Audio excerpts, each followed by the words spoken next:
Hello YouTube, my name is Chicken Fried Rice, and today we are going to be playing some Battlefield Bad Company 2 on the map Harvest Day. This is going to be some good old-fashioned rush, and we are going to be attacking this game. Yes, for this game I'm going to be playing as the Assault class, as I will be using an assault rifle to shoot my enemies with. So anyways, today in this video I want to talk about something that I believe applies to every game. Well, almost every game.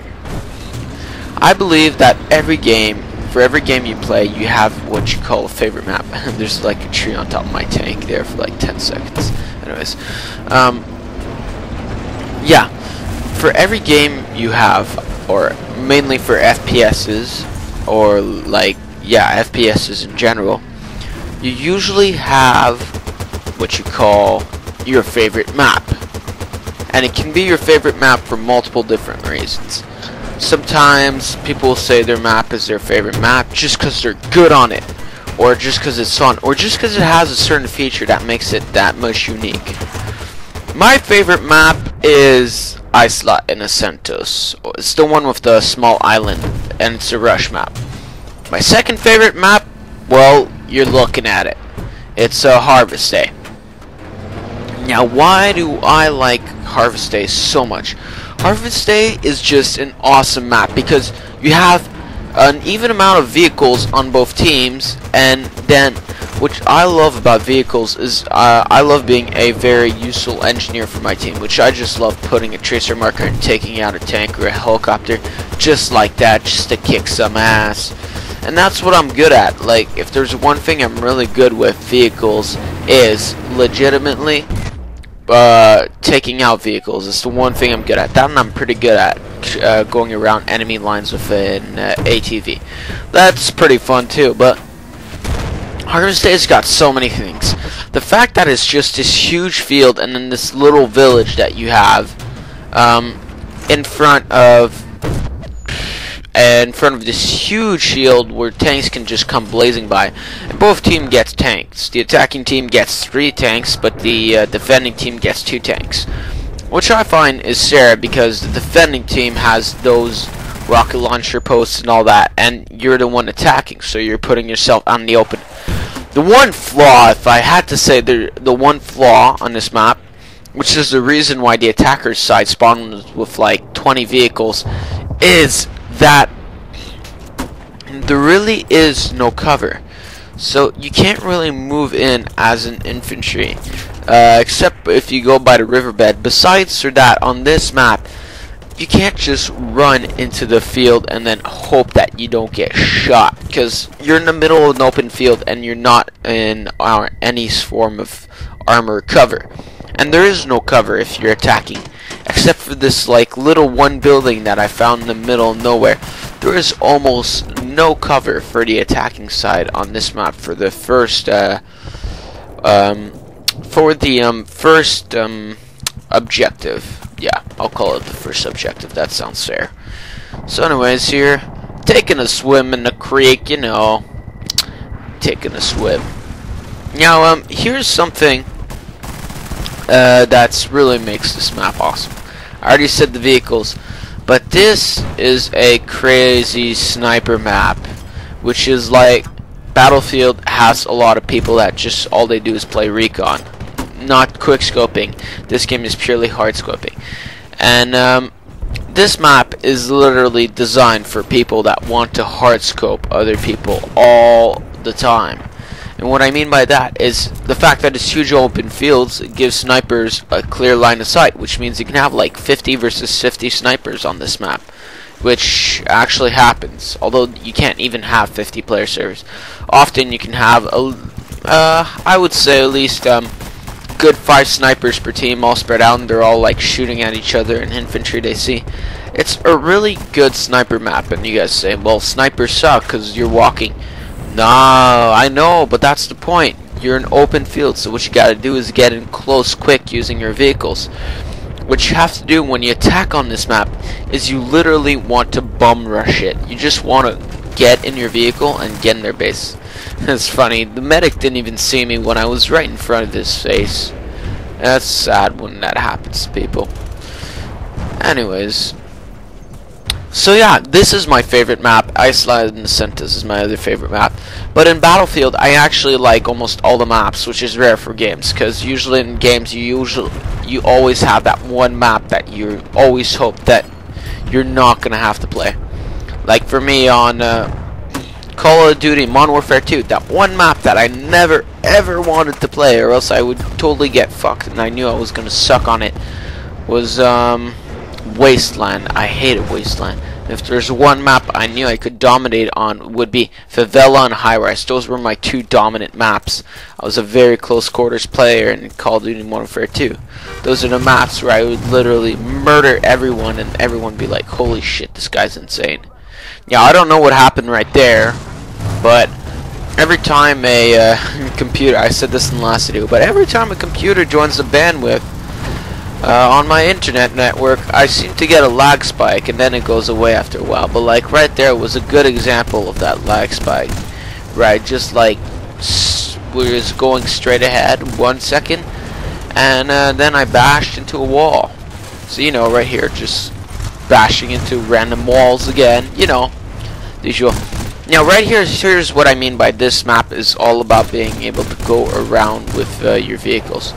So what I do is I go straight off on the right side, and this is a fail, legitimately, but there are better ways to do it because I jumped out way too early. I tried to roll kill that guy, it didn't work. I bailed out, wanted to kill him, and then my internet spiked and I completely missed all my shots.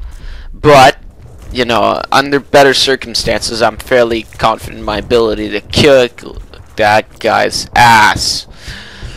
But the idea is you literally rush onto the right with a vehicle, and then you just start ass raping everyone on the enemy team, and then they're like, what the fuck are we gonna do? These guys are coming from everywhere. It's kind of like that game Payday, where you're just like always getting attacked from everywhere. If you guys don't know what Payday is, it's a game. It's called Payday the Heist. Right here. Sorry, it's gonna cut off here. This is just because Fraps Rose. All you missed is me murking some guy in the face, but that's okay. And anyways, Payday is a crazy game. For those of you guys don't know, Payday the Heist is this game where you just literally you go around trying to get paydays. So you rob a bank, rob a jewelry place, you rob a drug panic room or something. You just rob anything you can. And those are the levels I've done so far. But there's 6 levels in total, and they're not easy levels. They take a lot of tries to get through. This is not a game, Payday, where you will just jump in and then you're going to be able to be like, oh my god, this is easy. I went through all the levels like nothing. Well, I'm sorry, but this game is actually requiring you to work. That's why there's 4-player co-op on it. Anyways, so you know, this game Battlefield, it just becomes a classic. Just, oh, let's try and move up, blow up the building where that guy's hiding, move up, blow up the other building. This is what it pretty much turns into, this game. Although I do manage to anally rape a few people, just because the problem is in Battlefield, some people don't pay attention to their surroundings, and that's just a fatal mistake. Like right here, I see this guy right here. I can see him, so I pull out my grenade launcher. I was too close, so I'm like, oh crap. I'm trying to throw a grenade. I lagged, so I'm like, whatever. Just gonna go behind him and shoot his ass. And there you go. Problem solved. No more guy bugging the rest of my team. It was as simple as walking around the wall. I wanted to blow up the wall because that was an option. Sadly, that option did not succeed, so, you know, I stayed how I was. So, you know, here I'm just moving up, hiding behind a hill.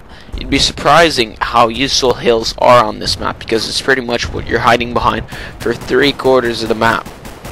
I mean, the game. And actually, hills are one of the few things that you cannot destroy in Battlefield. Sad face. I wonder if you can do that in Battlefield 3. Hey, let's all grab plows and just blow up the hill. Yeah, no, it's not gonna work like that. So this game I did it fairly good. I think I got a pretty good KD. I think I got 10. Yeah, I got 10 and 5 or something like that. So I got a KD of 2 or something like that. So this game was really good for him. Well, not really. Could have been better, but it was pretty good, you know. This is not a live commentary, by the way, just so you guys know. Because when I'm not doing live commentaries, I play much better because I can actually focus on what's happening. And you guys would be surprised. It is very difficult to do live commentary. So here's a fail. I pick up my guy's medic class to try and pick him up. I switch back to my assault class by accident. Now I'm trying to pick him up, but it's too late. He's already dead. He's gone. And I turn around. Oh, look at that. He's already alive. He's right beside me. I'm like, what a waste of time. It's just like, let's pick up my squad mate. No. Let's just wait for him to respawn behind you. No, wait. He's already there. Problem solved. So here's what I'm trying to do is I'm just going to go around the tank from the back, because all the teams, the enemy team, when there's a tank, they're going to focus on the tank just by natural habit, which I understand. That's what I would do. But when you come in, they're not going to be focusing on you at first until you start like killing 5 of their guys, and they're going to be like, wait, something's wrong. I thought George was... Wait, what happened to George? And then he's like, oh wait, there's an enemy there. Shoot him in the face! And then you get owned like shit. And you take like 10,000 shots to the face, and then you're like, all like, ugh, oh no, I'm dying. And then your medic's like, no you're not. Boom, defib, and somehow defib cures bullet wounds. Am I right? No? CPR is the proper treatment for bullet wounds. Yeah, I don't know where I got that. Oh yeah, red versus blue. Did you guys all know that? Apparently CPR is the proper treatment for bullet wounds. I don't actually suggest trying that, but that's what they say. So you gotta believe science fiction. So right here I'm just like driving around trying to get behind the enemy, doing some crazy ATV jumps because I'm cool like that. Then bail out, and my squad and I try and shove it up their ass, and then eventually we die, but we manage to like give a little bit of an impact. What you want to do here though, usually when you try and do this, which my squad and I failed at doing, is you want to have one guy hang back and him being the spawn point. Usually you want a medic. Our team's medic went straight ahead, so I was thinking, oh, I'll just go pick up his medic back and he'll be okay. And I'm like, oh wait, no, wait, there's a guy right there. I start like running backwards and I get shot in the face, and I'm like, maybe I would have been better off just hanging back. Yeah, I think I would have been better off like that. Oh well, what are you gonna do about it? The past is the past, the future is to come. Yay. Now I got a grenade launcher. Now what happens when you give me a grenade launcher? Or just a grenade? Now this answer for you guys should be very easy because I mentioned this in a lot of my videos. Oh, look at that. My ally's just stalling the Jeep trying to go up this hill. So guys, what happens when you give me a grenade launcher? You want to know? Well, when you give me a grenade launcher, I do random grenade spam, my most lethal weapon. And if you've watched any of my videos, which you should, you know that I love random grenade spam. And whenever I see on the bottom of my map a little spotted icon, I'm like, holy crap, if I can just manage to throw a random grenade there, I might just get the kill. And you know what? It actually works out half the time. So you know, random grenade spam, effective weapon. I give that a thumbs up. I don't know about you guys. Random grenade spam, most lethal weapon ever to walk on this planet. That's a bad joke, legit. But I have to say, if you play a game Battlefield, a quarter of the times you die, you will die from random grenade spam. It's just some random guy. It's like, oh, let's throw a grenade, and then the grenade's coming down, and you're like, alright, let's move up. Pow, you're dead. Too bad. You had children? Too bad. You're dead. They don't have a dad anymore. Go fuck yourself. You're dead, man. That's pretty much what happens. You just get your face owned. Aw. Well, maybe not your face. I think your legs will blow off, but that's pretty much the idea. So, cruising along the country in my beautiful Jeep, eh? Too bad I'm gonna crash it into a tree. Boom. Hope I had good auto insurance, because that must have been quite a dent. Oh, look at that. Game's over. Anyways, guys, thanks for watching. Leave your comments below. Please subscribe, and I'll see you guys next time.